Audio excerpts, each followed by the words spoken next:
Namaskar and good evening, viewers. It's 9 p.m. Time for the news on Sansad TV. I'm Rajiv Kumar.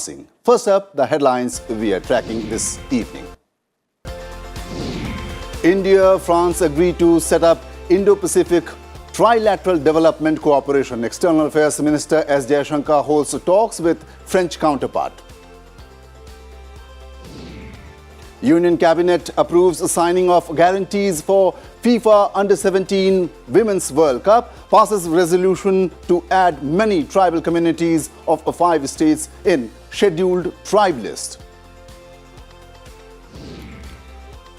Blow to Congress in Goa amid Bharat Jodo Yatra. 8 out of 11 party MLAs joined BJP. BJP now has 2/3 majority in 40-member assembly. Wholesale inflation at 11-month low. Inflation at 12.41% in August. Exports touched $33.92 billion last month. Vice President and Prime Minister greet people on Hindi Divas. Home Minister Amir Shah asserts Hindi unites the whole nation in a thread of unity.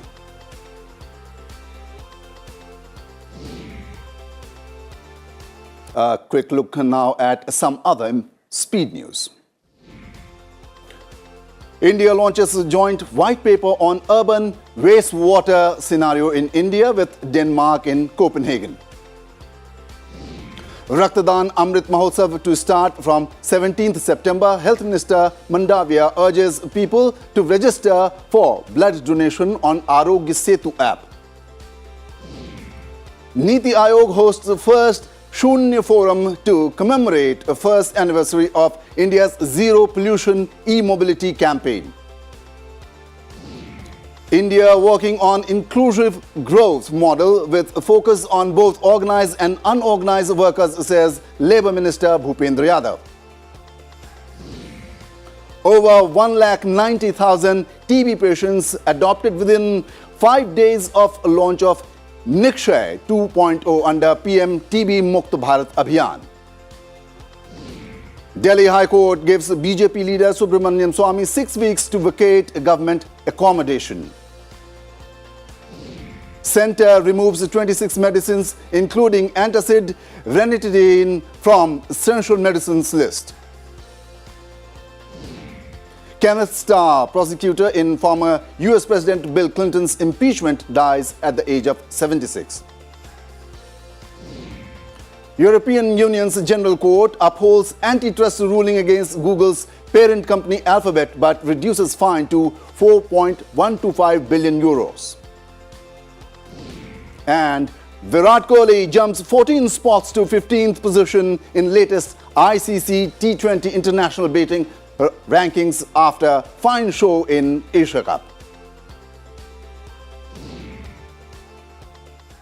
News now in detail. India and France have agreed to work towards setting up an Indo-Pacific trilateral development cooperation. After holding talks with his French counterpart Catherine Colonna in New Delhi, External Affairs Minister S. Jaishankar said that the trilateral cooperation will facilitate development projects, especially in the International Solar Alliance. He added that the Indo-Pacific Trilateral would also provide a platform for Indian innovators and startups.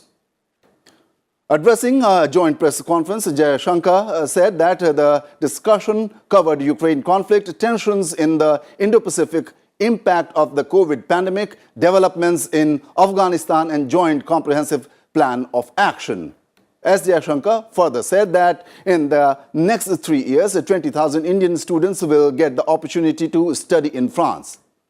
French Foreign Minister said that France will continue to support India in its bid for a permanent seat at the UN Security Council. Colonna also said that India and France will work on a joint strategy to deal with the impact of a Russia-Ukraine war. We agreed to work towards the establishment of an Indo-Pacific trilateral development cooperation that would facilitate development projects, especially in the framework of the International Solar Alliance. We are launching a scheme for the exchange of young professionals in the 18 to 35 age group, as a follow-up to a migration and mobility partnership. Two, we expect the Indo-French campus on health that will be taking shape to establish double degree courses to facilitate exchanges and collaboration. Other ambitions, we want to work in the outer space, in the cyberspace, in fighting against terrorism. And I like to remind you that we are also very keen on moving forward with the Chaitapur nuclear power plant project, which is making good progress. French Foreign Minister Catherine Colonna called on Prime Minister Narendra Modi in New Delhi today. The two leaders discussed bilateral and other issues of mutual interest. Colonna also conveyed President Macron's message of friendship and cooperation to the Prime Minister. PM Modi also recalled his recent meetings with President Macron in Paris and Scholz in Germany. He also conveyed his desire to welcome the president in India at an early opportunity. King of Bhutan, Jigme Khesar Namgyal Wangchuk met Prime Minister Narendra Modi in Delhi today. In the meeting, both the leaders discussed ways to further strengthen bilateral ties. India and Bhutan share historically strong ties, which have stood the test of time. Wangchuk also met Foreign Secretary Vinay Mohan Kwatra and discussed matters of mutual importance. The Bhutan king also met with National Security Advisor Ajit Doval during his visit. Wangchuk, who was in Delhi, en route to London to attend Queen Elizabeth II's funeral. The Union Cabinet has approved the signing of guarantees for hosting the Under-17 FIFA Women's World Cup in India. The decision to hold the tournament in India from 11th to 30th October was approved at a cabinet meeting chaired by Prime Minister Narendra Modi.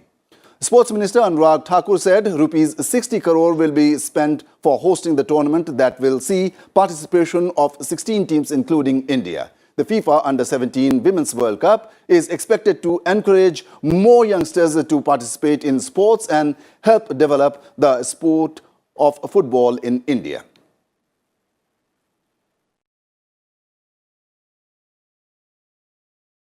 Under-17 women football world championship जो FC FIFA द्वारा करवाई जाएगी, उसकी signing off guarantees की अनुमति दी गई है। 11 अक्टूबर से 30 अक्टूबर तक Under-17 वुमेन वर्ल्ड कप होने जा रहा है। The Union Cabinet has approved a proposal to add the Hatti community in the Transgiri area of Himachal Pradesh's Sirmaur to the list of notified scheduled tribes. A proposal to add the Brijia community to the ST list in Chhattisgarh has also been approved. The cabinet has also okayed the proposal to add the Nari Kurawas, one of the most deprived and vulnerable communities living in the hills of Tamil Nadu, to the ST list. 5 राज्यों के अनुसूचित जनजातियों के संबंध में एक अभूतपूर्व फैसला जो बरसों से लंबित था उस पर लिया गया है और मैं समझता हूं कि इस तरह के मामले में फैसला हो जाने से उन राज्य के तमाम ऐसे लोगों को अनुसूची में शामिल करते हुए आगामी दिनों में उन्हें लाभ प्राप्त होगा। The nation is observing Hindi Divas today. It was on this day in 1949 that Hindi was declared as the official language of the country. The President, Vice President and the Prime Minister extended their greetings to the people on the occasion. In a Twitter message, Vice President Jagdeep Dhankar said that everyone should play a constructive role in making Hindi a capable and empowered language. He added that Hindi is taking a strong position on the global stage. In a tweet, Mr. Modi extended his wishes to all those who have contributed tirelessly in making Hindi prosperous and empowered. He said Hindi has brought special honor to India all over the world. He added that its simplicity and sensitivity always attracts. Hindi language is not a competitor but a friend to all the other regional languages in the country, Union Home Minister Amir Shah said on occasion of Hindi Divas today. Addressing the All India Official Language Conference in Surat, Amir Shah stressed the need to make Hindi flexible by taking words from other languages to expand its dictionary. He said that all regional languages are mutually dependent on each other for their growth. He said Hindi is an inclusive language and called for strengthening native languages along with Hindi. कोई भी भाषा दूसरी भाषा के शब्द लेने से लघु नहीं होती है, वो गुरु होती है, बड़ी होती है। हमने भी हिंदी को लचीली बनाना पड़ेगा। हिंदी को लचीली बनाए बगैर हिंदी को हम आगे नहीं बढ़ा पाएंगे। दुनिया का नियम है, संसार का नियम है, जो समय के साथ नहीं बदलते हैं वो समाप्त हो जाते हैं। हिंदी को स्वीकृत बनाना पड़ेगा। The Lok Sabha and Rajya Sabha secretariats are celebrating Hindi Pakwara in the Parliament House complex. On the second day of the Hindi Pakwara 2022, Hindi storytelling competition was held in the Lok Sabha secretariat. Hindi noting and drafting competitions were also organized. Rajya Sabha Secretariat is also organizing events during the Hindi Pakwara, Hindi essay writing competition, general knowledge quiz, Hindi translation contests are being held. In a big blow to the Congress, 8 party MLAs, including former Chief Minister Digambar Kamath, have joined the BJP. The 8 MLAs joined the BJP in presence of Chief Minister Pramod Sawant and State BJP Chief Sadanand Sheth Tanawade.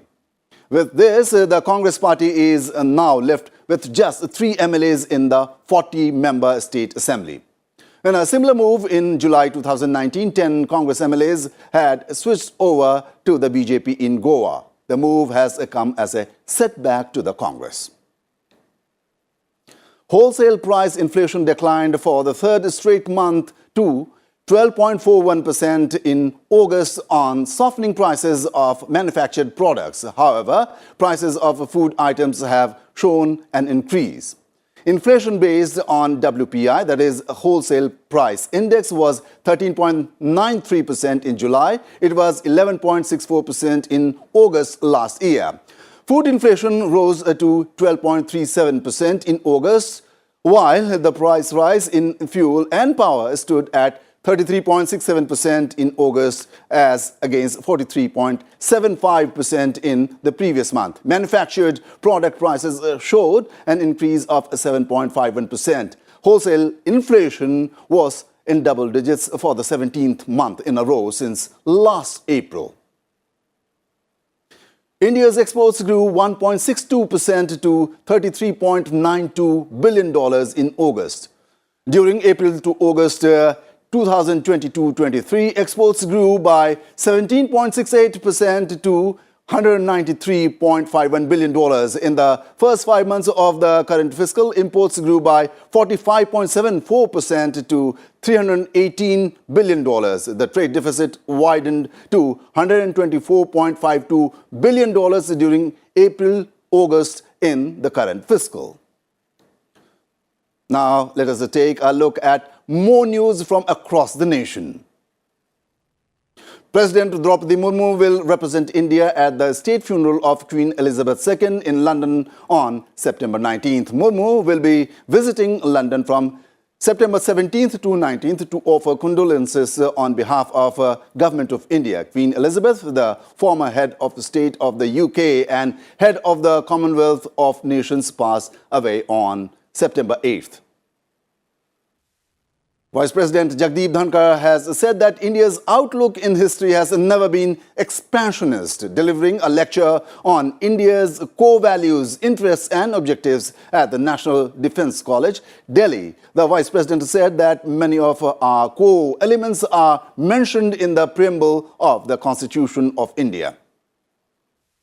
Defense Minister Rajnath Singh raised India's concerns over the Joe Biden's administration approval of $450 billion for F-16 fleet sustainment program to Pakistan in the telephonic conversation with U.S. Secretary of State of Defense Lloyd Austin. The Supreme Court of India today accepted the proposed changes in the Board of Control for Cricket in India's constitution, which will allow current President Sourav Ganguly and Secretary Shah to get an extension to their term. The apex court in its order stated that office bearers can have continuous tenure of 12 years, which includes 6 years in the State Association and 6 years in the BCCI.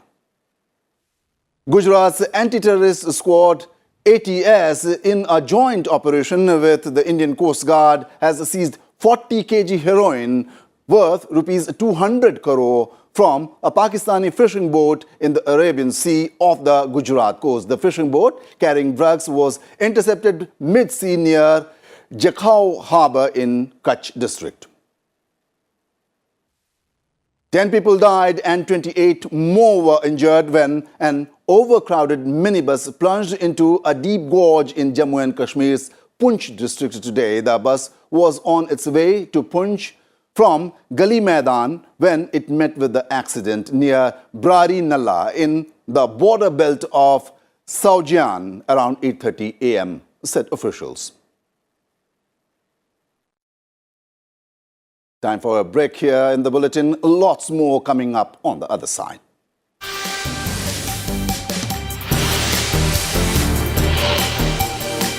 The glorious journey of India's 75 years of independence, protection of rights, ensuring equality, to empower, to deliver justice. Laws that have defined India and its people. Laws that everyone should know. Watch 75 years. Laws that shaped India. With me, Hemant Batra, only on Sansad TV.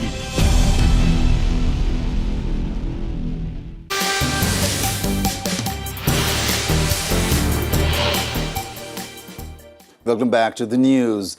It's time for updates from Russia-Ukraine war front.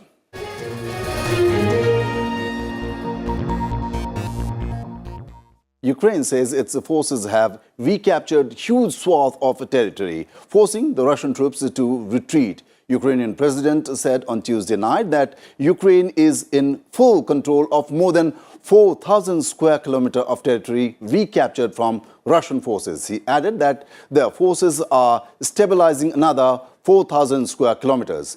Life is slowly returning to normal in the cities that have been liberated from Russian control. However, the scars of war remain. Here is a detailed report.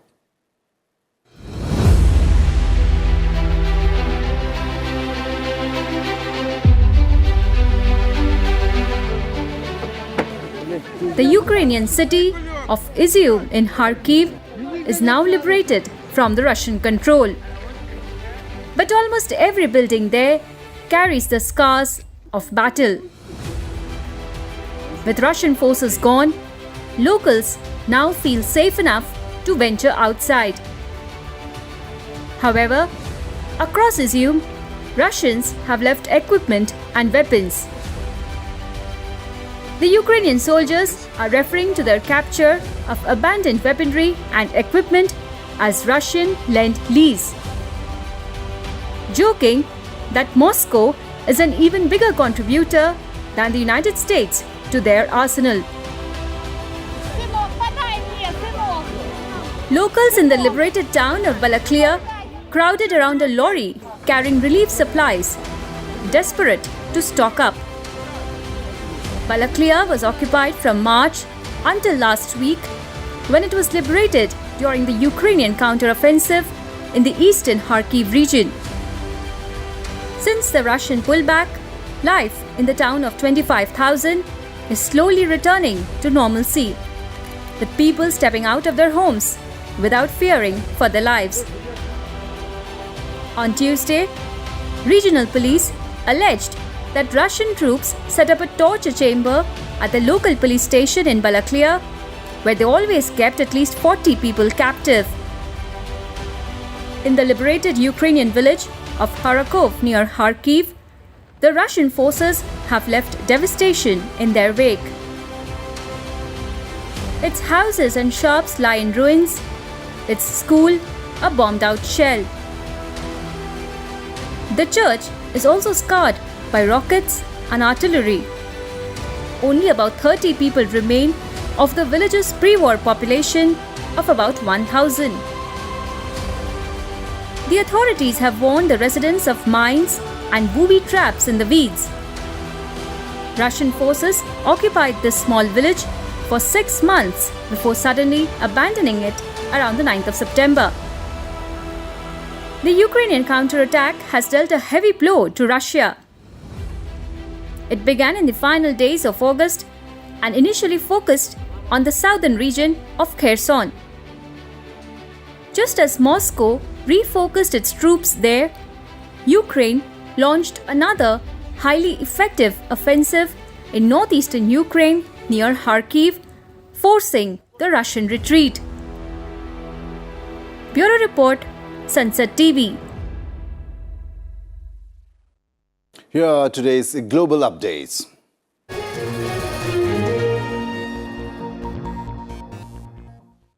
Armenia and Azerbaijan accused each other of new rounds of shelling on Wednesday morning as hostilities reignited between the two long-time adversaries.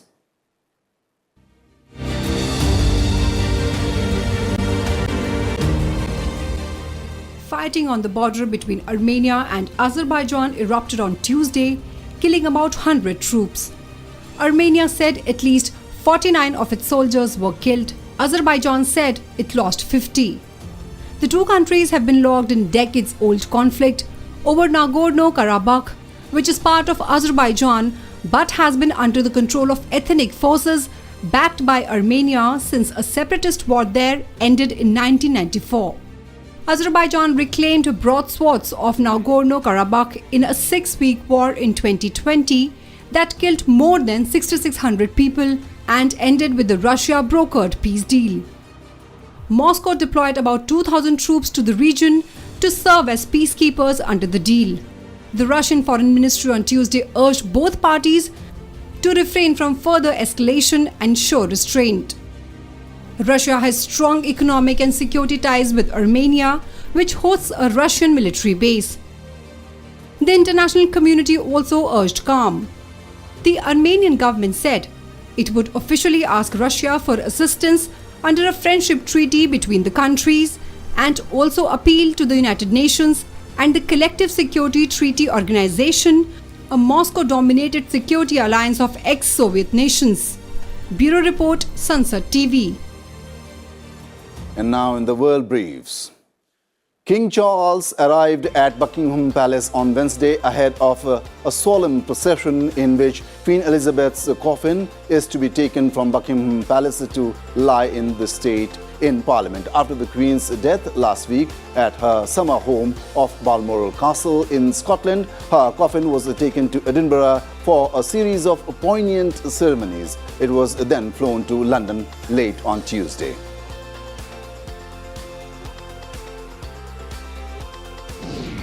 China's President Xi Jinping arrived in Kazakhstan for a state visit on Wednesday. It is his first trip to a foreign nation since China all but shut its borders due to COVID-19. Xi is expected in neighboring Uzbekistan later on Wednesday, where he will take part in a summit of the Shanghai Cooperation Organization and meet Russian President Vladimir Putin, among others. In an implicit criticism of the invasion of Ukraine, Pope Francis said on Wednesday that God does not guide religions towards war. On his second day in Kazakhstan, Francis addressed the 7th Congress of Leaders of World and Traditional Religions, a meeting that brings together Christians, Jews, Muslims, Buddhists, Hindus and other faiths. Russian Orthodox Patriarch Kirill has boycotted the event. Thousands of Haitians took to the streets for the second day to protest yet another hike in gas prices. Protesters started blocking the main streets of the capital using burning tires. Shops as well as banks and schools closed their doors, but more stores were broken in the protesters who walked away with the products. No injuries or deaths were reported during the day's incidents. As votes of the Swedish parliamentary election are still being counted, the election authority said the preliminary results would be available on Wednesday evening. Ulf Kristersson's moderates, the Sweden Democrats, the Christian Democrats and the Liberals hold a wafer-thin lead for the right after Sunday's election. That means the result could yet swing in favor of current Prime Minister Magdalena Andersson.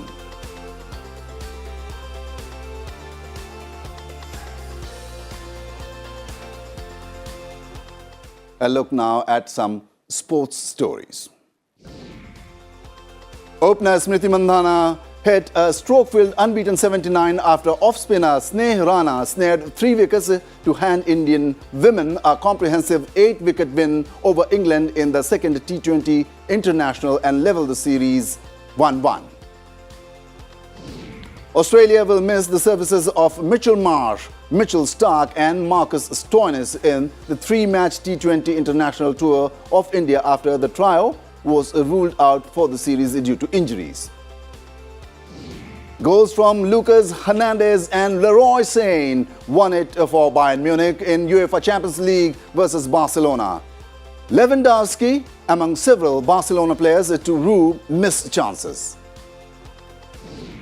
Late goals from Robert Andrich and Moussa Diaby helped Bayern Leverkusen register a 2-0 win against Atletico Madrid in Group B.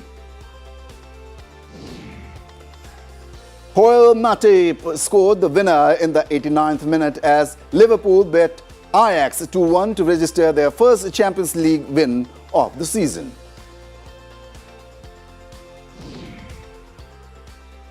That's all in today's The News. Keep watching Sansad TV for the latest updates. Good night.